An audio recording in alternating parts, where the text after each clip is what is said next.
7:15 de la tarde, la música con los Lemonheads haciendo esta versión de Mrs. Robinson. Vamos a hablar de la cuestión ambiental, vamos a hablar de cosas que algunos candidatos a presidente niegan soberanamente, someramente.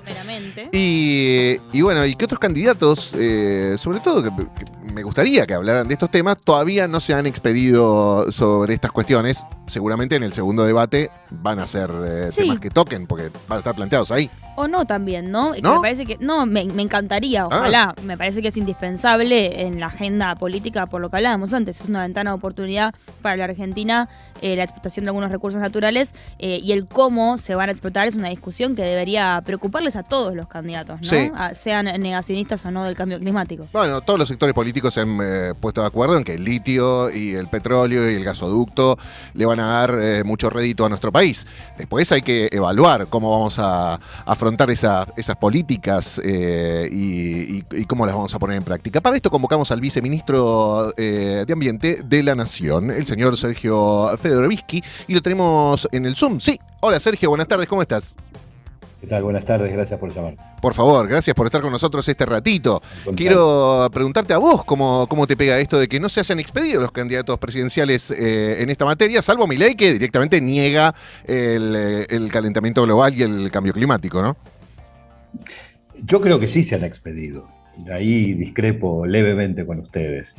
Por un lado, Milei es claramente un negacionista, sí, pero habría que puntualizar algunas cosas respecto de esto. Si yo mañana salgo por la calle diciendo que descreo de la ley de la gravedad, no por eso las cosas van a ir de abajo hacia arriba, las cosas van a seguir cayendo de arriba hacia abajo. Total. Con lo cual Milei no está negando el cambio climático para ofrecernos una disputa intelectual, una provocación de orden académico, sino porque está escondiendo aquello que verdaderamente le importa, que es que el mercado obtenga una metodología sin ningún tipo de regulación para poder exaccionar, no explotar o utilizar, sino directamente exaccionar los recursos naturales. Que es de hecho, y el antecedente lo podemos mirar rápidamente, lo que hizo Bolsonaro o lo que hizo Trump, otros dos negacionistas, insisto, con esta idea de que quien niega algo no significa que vaya a impedir que eso siga ocurriendo. Luego Patricia Bullrich, la verdad que no tiene mucho para decir, porque si hay un gobierno que ha sido catastrófico en materia ambiental, ha sido el de Mauricio Macri, a punto tal que lo único que se recuerda como logro de ese gobierno es un ministro vestido de planta, que después fue degradado ese ministerio al rango de secretaría, demostrando claramente cuál era el interés que para ellos tenía. Y puedo citar un ejemplo, incluso para contrastar con el compromiso que esta gestión sí ha tenido con el ambiente y que Sergio Massa indiscutiblemente tiene. El mismo gobierno de Macri, que endeudó a la Argentina en $44.000 millones financieros, despreció un préstamo del BID de $120 millones a tasa blanda para la erradicación de basurales a cielo abierto, una de las oprobios y uno de los dramas más acuciantes que tiene en materia ambiental y social la Argentina. Nosotros usamos ese préstamo y ahora garantizamos que para el próximo gobierno hay un préstamo de casi $500 millones para esa finalidad. Esto es una diferencia sustancial. Sí, yo lo de Patricia Bullrich no lo tenía en el radar, pero porque cuesta entender lo que dice, ¿no? Con sus propuestas, la candidata de Juntos por el Cambio. Muchas veces le escuchamos patinar sobre esos planes fantasiosos que tiene con la economía y con los otros temas. La verdad es que no llego a entenderla, te voy a contar, Sergio, ¿no? me cuesta. Pero lo de Milei, concuerdo, sobre todo por lo que estamos viendo en los humedales, ¿no? Algo que se repite año a año, tema que hemos tratado muchas veces acá en nuestro programa, por lo que nos alarma, los incendios constantes, muchos de esos ocasionados intencionalmente, por supuesto, para la mayor parte de ellos. Claro, para explotar esa zona, ¿no? Con negocios inmobiliarios. ¿Cómo está el tema de los humedales ahora, Sergio? También, si nos podés actualizar esa información. Bueno, de hecho nosotros desde el Ministerio de Ambiente hemos presentado con muchísimas pruebas una cantidad infinita de denuncias ante los juzgados federales en Entre Ríos para demostrar que lo que hay allí no es simplemente un folclórico y tradicional chacarero que prende fuego porque lo hacía su papá y lo hacía su abuelo. Lo que hay es un sistema que avanza sobre los humedales utilizando el fuego como reemplazo de la topadora para transformar el humedal en una tierra de cultivo o una tierra potencialmente utilizable para un emprendimiento inmobiliario de manera absolutamente ilegal. Más allá de que no exista una ley de humedales, es indudablemente también, con la legislación vigente, una acción ilegal.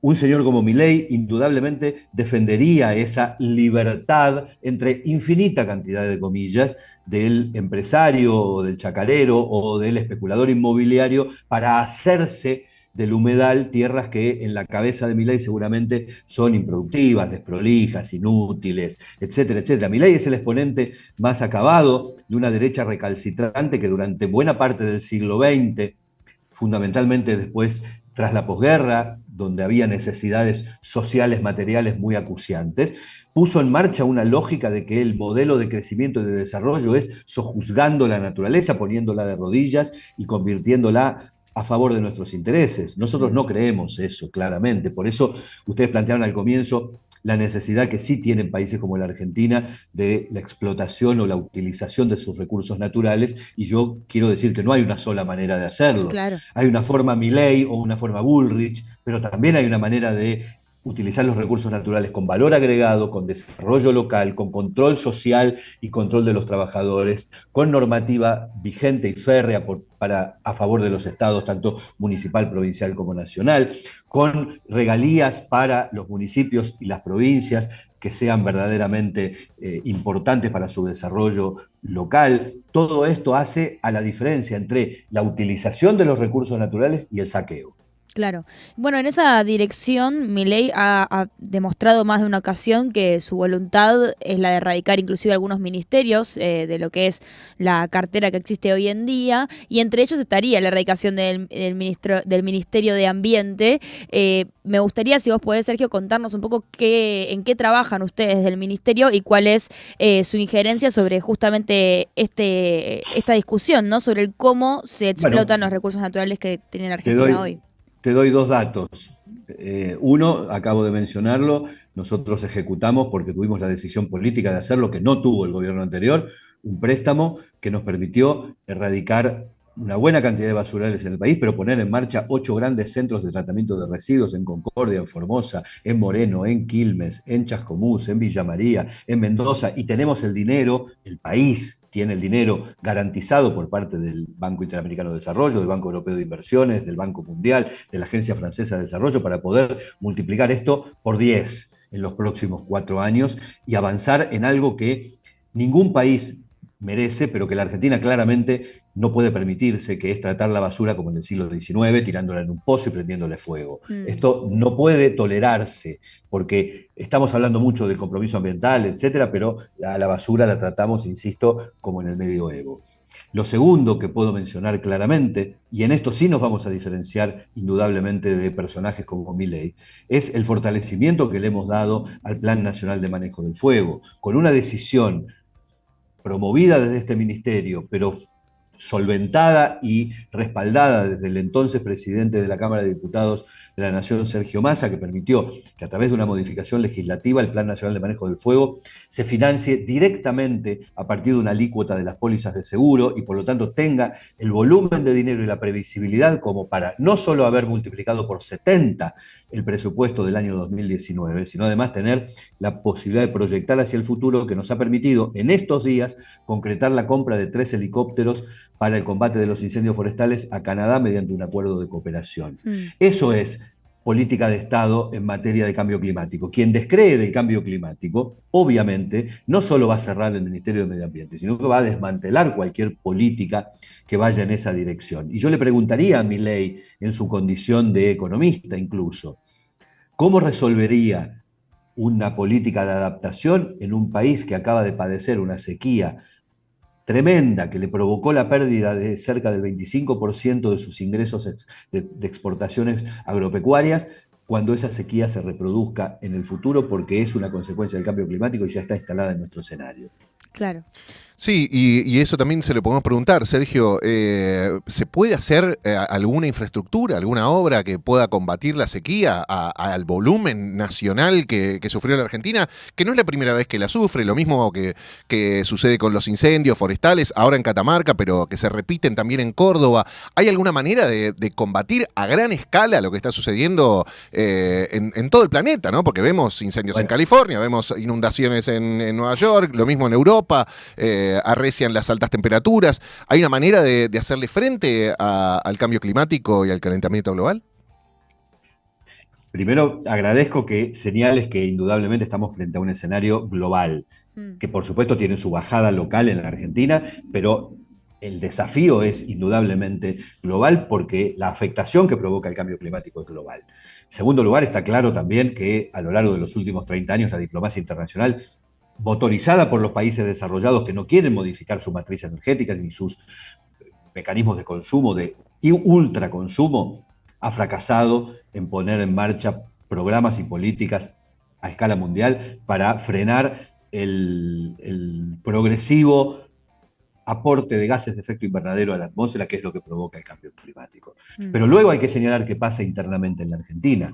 Todos estos fenómenos que vos señalás, olas de calor, yo podría agregar olas de frío, también sequías, inundaciones, incendios forestales. Por supuesto existieron siempre. ¿Cuál es la diferencia cualitativa? Que el cambio climático impone lo que los científicos han descrito a lo largo de los últimos 30 años como la agudización de los extremos. Estos episodios que siempre ocurrieron aparecen ahora como resultado del calentamiento global, más intensos, más violentos, más recurrentes, más frecuentes, más exagerados, si se quiere. Es lo que pasa con los huracanes también en Centroamérica. Por lo tanto, lo que tenemos que tener es una agenda local de adaptación a esos fenómenos. ¿Para qué? Para reducir la vulnerabilidad de la población, tanto a escala estrictamente social como también productiva, ante un escenario que es indudable que va a ocurrir en el futuro. ¿Y cómo se produce esa adaptación? Bueno, por ejemplo, si hay que relocalizar personas que se sabe que van a padecer inundaciones, habrá que planificarlo y hacerlo. Si hay que modificar matrices de producción agropecuaria en ciertos lugares donde se sabe que va a llover menos o que va a llover más, a partir de ahora hay que sentarse, planificarlo y ponerlo en marcha. Y así sucesivamente. Pero para eso hace falta políticas públicas. Eso solo lo puede hacer el Estado. Eso no lo va a hacer ningún privado, porque lo único que va a buscar es sacar la ventaja, y está bien, porque es la función de un privado, para seguir manteniendo su nivel de lucro. Lógico. Sergio, hay mucha expectativa respecto a la recaudación de divisas puesta en la explotación no solo de vaca muerta, sino también del recurso como es el litio, o empezar a pensar en la implementación del hidrógeno verde, ¿no? Como una también de las energías que está siendo más demandada en el mundo en este contexto de transición energética. ¿Qué pensás vos respecto a las propuestas o a la perspectiva que tienen ustedes, que supongo que también le llevan a Sergio Massa? O sea, yo estoy asociando que las propuestas de Massa son también las que ustedes trabajan, en relación por ahí a las que tienen otras, ¿no? Digo, esta semana se lo ha visto a Massa muy vinculado a Gerardo Morales, quien sabemos que, bueno, tiene su forma de explotar el litio en Jujuy, que es bastante cuestionada por algunos sectores del ambientalismo, pero que, bueno, a la vez Gerardo Morales es quien apoya la candidatura de Patricia Bullrich, ¿no? ¿Cómo se relacionan estas propuestas y cómo se dan estas discusiones en la interna del espectro político? Sergio Massa es una de las personas que mejor interpreta el clima de época y que entiende que hay una serie de valores éticos en cada una de las épocas que claramente no se puede vulnerar y que hay que respetarlo. Uno de los valores éticos del siglo XXI, de la época que estamos transitando, es el ambiente. Nadie puede pensar seriamente que nosotros vamos a favorecer la explotación de los recursos naturales sin la variable ambiental incorporada de manera inherente, de manera inescindible.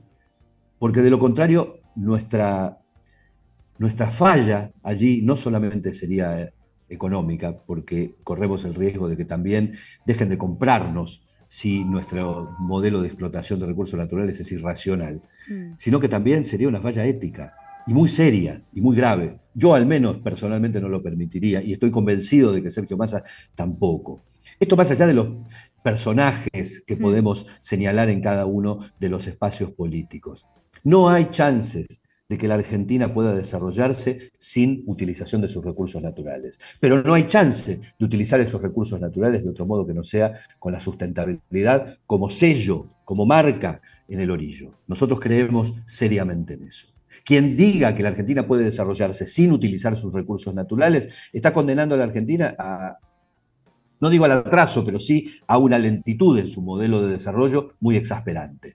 ¿Hay que utilizar los recursos naturales? Sí, hay que utilizarlos. ¿Es obligatorio hacerlo con la fachada o con la premisa de del extractivismo? No, para nada. Se lo puede hacer de otra manera perfectamente y ese es el desafío que nosotros tenemos. Para actividad. Sí. Te voy a poner un ejemplo. Nosotros fuimos, yo como gestión, perdón por la autorreferencia, porque está a cargo en el área que tengo en el Ministerio de Ambiente, el primer gobierno que inspeccionó Vaca Muerta y todos los emprendimientos mineros de la Argentina. Y algunos hasta los clausuramos. Por lo tanto, yo tengo la conciencia muy tranquila de que es posible y que es nuestra tarea y nuestro deber desarrollar a la Argentina en materia de sus recursos naturales, haciéndolo de modo sustentable. Y hay algunos que plantean que frente a lo que exige el cambio climático, no podemos utilizar más combustibles sólidos. ¿Por qué no le exigimos lo mismo a Estados Unidos, a Europa, a Rusia, a China, a India, que concentran más del 75% de las emisiones de gases de efecto invernadero? La Argentina aporta apenas el 0,8%, Argentina aporta apenas el 0,8% de las emisiones globales de dióxido de carbono a la atmósfera. No somos ni remotamente un gran aportante en materia de contaminación. ¿Por qué nos vamos a autocastigar imponiéndonos aquello que ni siquiera se imponen, ni nadie le impone a los verdaderos y grandes contaminantes que llevan 60, 70 años tomando de rehenes a 7.000 millones de personas? Sí, de hecho, se hablaba de que Argentina es un acreedor ambiental, ¿no? Que podría inclusive intercambiar, se habló de un proyecto de pago de la deuda externa por lo que Argentina representa como cuidado del medio ambiente de manera global. Bueno, eso es un canje de deuda por acción climática. Aquello que nosotros protegemos en nuestro país, los parques nacionales, por ejemplo, y hay muchísimas otras cosas más, o los humedales que podríamos proteger aún más si existiera, cosa que nosotros promovemos, la ley de humedales. Eso es un aporte no solo para el argentino, es un aporte a nivel mundial. Y es un aporte que hace un país que es muy bajo en su aporte contaminante. Por lo tanto, ¿por qué nosotros tenemos que favorecer al resto del mundo en algo que mejora la calidad ambiental del planeta y sin embargo no beneficiarnos por eso, sino al contrario estar estrangulados permanentemente financieramente por países que no cumplen con ninguno de los preceptos de la sustentabilidad? Y el conflicto de la pesca internacional en las fronteras de las aguas de nuestro mar argentino, ¿cómo se afronta también, ¿no? Es algo a una escala que me parece que la prefectura puede intervenir, pero de una manera que no puede controlar la cantidad de buques, sobre todo asiáticos, ¿no? Que están en tenemos que hacer que lo pueda hacer, tenemos que lograr que lo pueda controlar. Vuelvo a decir lo que señalábamos antes, que vale para el litio, pero vale para la merluza o el calamar. Sí. Es la explotación de los recursos naturales, sean estos renovables o no renovables. Si esa explotación está diseñada desde el Estado, no estoy diciendo que sea una empresa del Estado obligatoriamente la que lo haga, pero está diseñada desde el Estado, controlada desde el Estado. Si el Estado se toma el trabajo de garantizar que existan las normativas necesarias para, a su vez, poder afrontar esos controles, si hay participación social en esos controles, si en el diseño de ese modelo de utilización de los recursos naturales está garantizado el aporte de valor agregado local y el desarrollo local. Insisto, eso es utilización de los recursos naturales, ya sea para el calamar o para el litio. Y eso es lo que nosotros tenemos que poner en marcha. Lo contrario a eso es saqueo, que es lo que está ocurriendo en el mar argentino y en el borde y, por supuesto, en la zona que no corresponde a la Argentina, ni hablemos. Y no son buques argentinos los que están haciendo eso, no son buques argentinos, ni paraguayos, ni uruguayos, ni brasileños, son de los países que después nos levantan el dedo para decirnos que tenemos que pagar la deuda externa. Total, un tema importantísimo que se va a dar en el debate del 8 de octubre próximo en la Facultad de Derecho de la UBA. Esperemos que se expidan de manera clara los candidatos. ¿Qué esperás que suceda en ese debate, Sergio? ¿Hay algo que te da alguna esperanza en vistas a lo que pueden decir los candidatos presidenciales? Me da mucha alegría que la sociedad le haya señalado a los candidatos que se opusieron a que estos temas estén en la agenda, que no fueron todos los candidatos, aclaro, la necesidad de discutir sobre esto, como le impuso la necesidad de discutir sobre derechos humanos. Porque de ese modo vamos a poder ver palmariamente qué piensa cada uno, qué oculta cada uno, cuál es el verdadero pensamiento y cuál es la verdadera ideología. Se nos permitió, por suerte, gracias a la decisión que tomó la gente de incorporar el ítem de derechos humanos el domingo pasado, observar que hay un candidato a presidente que no solamente es negacionista en materia de las atrocidades que hizo la dictadura militar, sino que además niega que acá haya habido un plan de exterminio. No es menor el dato. Seguramente en materia ambiental, por supuesto con muchísimo menos dramatismo, va a quedar también palmariamente demostrado qué piensa cada uno. Ojalá que así sea. Ojalá. Gracias por este rato con nosotros, al viceministro de Ambiente de la Nación, Sergio Federoviski. Lo valoramos un montón este rato aquí en la radio pública de Rock. Un abrazo grande. Al contrario, gracias a ustedes. Bueno, y veremos qué sucede entonces el domingo que viene con ese debate, para ver también, ¿no? Esto de qué es lo que piensa cada candidato, qué es lo que propone en materia ambiental, qué es lo que se va a hacer con la explotación de los recursos naturales, porque lo que vemos en Milei es una entrega absoluta de la soberanía argentina en materia económica, en materia de recursos naturales. Es poner el mercado por sobre cualquier cosa, ¿no? Es como explotar o, bueno, no me acuerdo la palabra que usó literal, pero desmenuzar, ¿no? Una idea que ya es, digamos, más allá de explotar. Porque aparte no es solamente explotar los recursos, sino venderlos al mejor postor. Claro. Que vengan las multinacionales de otros países, probablemente Estados Unidos, probablemente europeas, se lleven todas nuestras riquezas y nosotros nos quedemos con nada, porque también va en paralelo de una política de baja de impuestos para esas empresas. Claro. Entonces, todas estas son las discusiones que se dan cuando se habla de libertad para Javier Milei. Y es verdad que el ambiente tiene un rol fundamental en la agenda política del futuro de la Argentina, y me parece que ahí el peronismo tiene algo para diferenciarse del resto de las propuestas que han hecho los candidatos, al menos. Es esto, si vamos a explotar los recursos naturales, que sea de manera responsable con el ambiente y también activando las economías regionales, brindándole valor agregado a lo que vayamos a explotar, ¿no? No solamente venderlas como un commodity, como si fuera soja, claro, el litio y el petróleo, sino también, el litio, hace baterías acá, hermano. Mínimamente. Dijo alguien, ¿no? Hace que poco conocemos. Claro. Las baterías en los tubos de Vaca Muerta. Techint, fabricarlos acá también. Fabricarlos acá, exacto. Bueno, así que vamos a ver qué es lo que dicen los candidatos presidenciales el domingo que viene en materia ambiental. Nosotros seguimos en una hasta las 4 de la tarde. Tenemos casi una hora más de programa y vamos a hablar en un rato con Agustín Domper de deportes. Y haremos nuestros trapitos al sol hoy, hablando de nuestro manejo de las emociones en eventos importantes, cómo las reprimimos y demás, o cómo le damos rienda libre a nuestras emociones. Bueno, un poquito de música ahora con Carca, que se juntó con Julieta Venegas. Mirá qué fit, qué colaboración. FT. El mejor viaje, el de Carca y Julieta Venegas, en este caso, a las 3 de la tarde y 7 minutos. Estamos en la Rock en una.